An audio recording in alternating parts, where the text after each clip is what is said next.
आज की ये वीडियो उन न्यू पेरेंट्स के लिए है जो ये नहीं जानते कि बेबी की हाइजीन बॉटल से लेके डायपर तक कितनी ज़्यादा नेसेसरी है।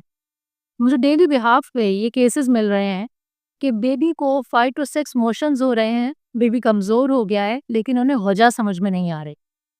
यूनिसेफ ये बात कहता है कि पाकिस्तान में इन्फेंट डेथ की मोस्ट कॉमन वजह डायरिया है जो कि प्रिवेंटेबल है, आप उसे बचा सकते हैं। WHO एंड यूनिसेफ दोनों ही वाली बात कहते हैं कि 60% साउथ एशिया में, यानी कि उसमें पाकिस्तान और इंडिया भी शुमार है, डायरिया बचाया जा सकता है। यानी कि 60% लोग डायरिया होने से अपने आप को रोक सकते हैं सिर्फ और सिर्फ सफाई का ख्याल करने से। आज की इस वीडियो में मैं आपको बताऊंगी top 10 basic baby hygiene tips. मेरा नाम है डॉक्टर हिना बेग, मैं एक पाकिस्तानी मेडिकल डॉक्टर हूँ and new born care expert हूँ।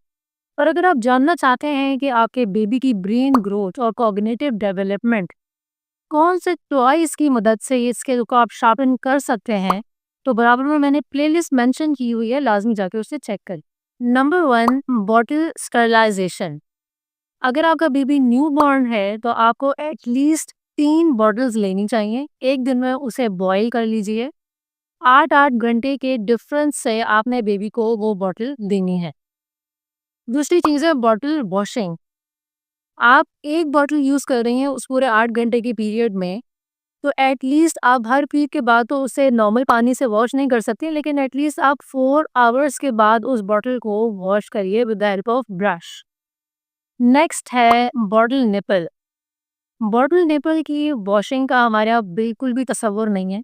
छोटा सा एक ब्रश सेपरेटली आता है बॉटल निपल वॉश करने के लिए।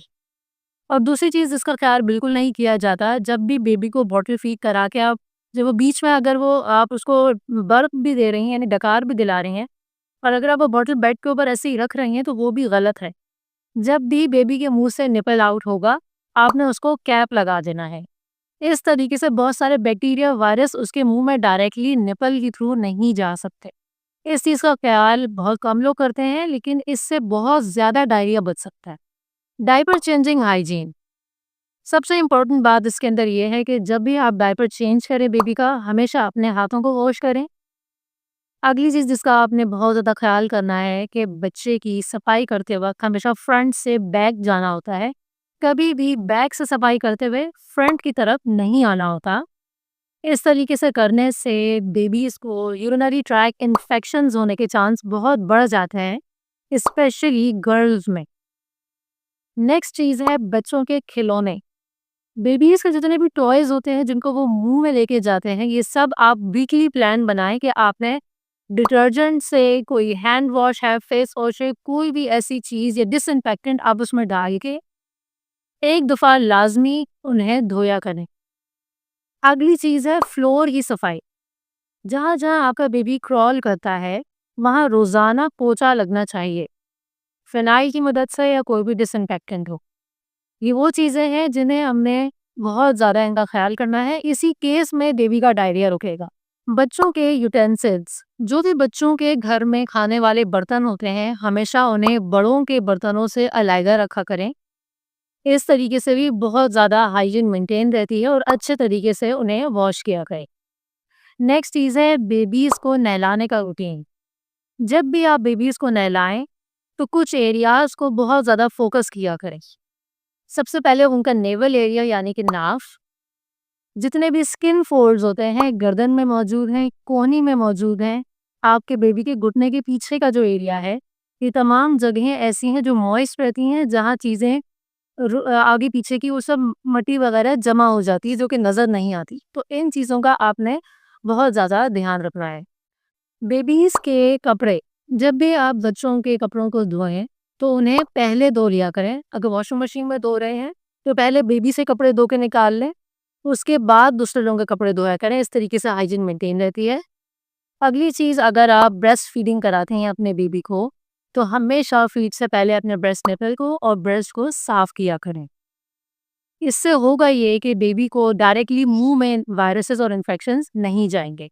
और अगर आपको ब्रेस्ट निपल में क्रैक्स हैं तो उसको भी आपने जल्द अज जल्द डॉक्टर के मशवरे से ठीक करना है, क्योंकि वो क्रैक्स भी वजह बन जाते हैं इन्फेक्शन के बेबीज़ तक जाने के लिए।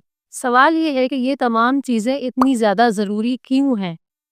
तो इसका जवाब ये है कि बेबीज़ की इम्यूनिटी यानी उनकी बॉडी में मौजूद जो आर्मी है जो इन्फेक्शन से लड़ेगी, वो अभी बहुत ज़्यादा कमज़ोर है। इसको स्लोली एंड ग्रेजुअली डेवलप होना है। वो तमाम चीज़ें जिनका आप ख़्याल अपने बड़े बेबीज़ के लिए नहीं करते यानी कि अराउंड 3 टू 4 इयर्स के बच्चे, वो भी इन्हीं तमाम बैक्टीरियाज़ और वायरस से एक्सपोज़ होते हैं लेकिन इतनी जल्दी बीमार नहीं होते। तो छोटे बच्चे क्यों बीमार हो रहे हैं? उसकी वजह यही है। कौन से ऐसे वार्निंग साइंस हैं जिससे आपको ये पता लगेगा कि बेबी को इन्फेक्शन हो चुका है? सबसे पहली बात, उसे लूज़ वाटरी मोशंस होंगे, उल्टियाँ शुरू हो जाएँगी, फ़ीवर होगा तो रैश के साथ डायपर एरिया के अराउंड भी आपको रेडनेस मिलना शुरू हो जाएगी और नेक्स्ट चीज़ कि वो खाना खाने में अब मना करना शुरू कर देगा, रिफ्यूज़ करेगा, नहीं खाना खाएगा। तो ये वो तमाम चीज़ें हैं जिससे आपको ये पता लगेगा कि बेबी को इन्फेक्शन हो चुका है और ये अर्ली साइंस हैं। उम्मीद करती हूँ आपको ये तमाम इन्फॉर्मेशन बहुत ज़्यादा फ़ायदेमंद साबित हुई होगी। अगर आप अपने बेबीज़ के इम्यूनिटी को बूस्ट करना चाहते हैं ताकि अच्छी स्ट्रॉन्ग आर्मी बने और बेबी जल्द अज़ जल्द इन तमाम चीज़ों से एक्सपोज़ होने के बावजूद भी इनसे लड़ सके, तो मैंने एक प्लेलिस्ट बराबर में मेंशन की हुई है, उन्हें कौन से खाने आपने ऐसे देने हैं जिससे उनकी growth, development and immunity boost हो। बराबर में लिंक दिया हुआ है, लाज़मी जाके उसे आप चेक कीजिए। मैं हूँ आपकी डॉक्टर हिना बेग, इंशाल्लाह मैं मिलती हूँ अपनी नेक्स्ट वीडियो में। शुक्रिया।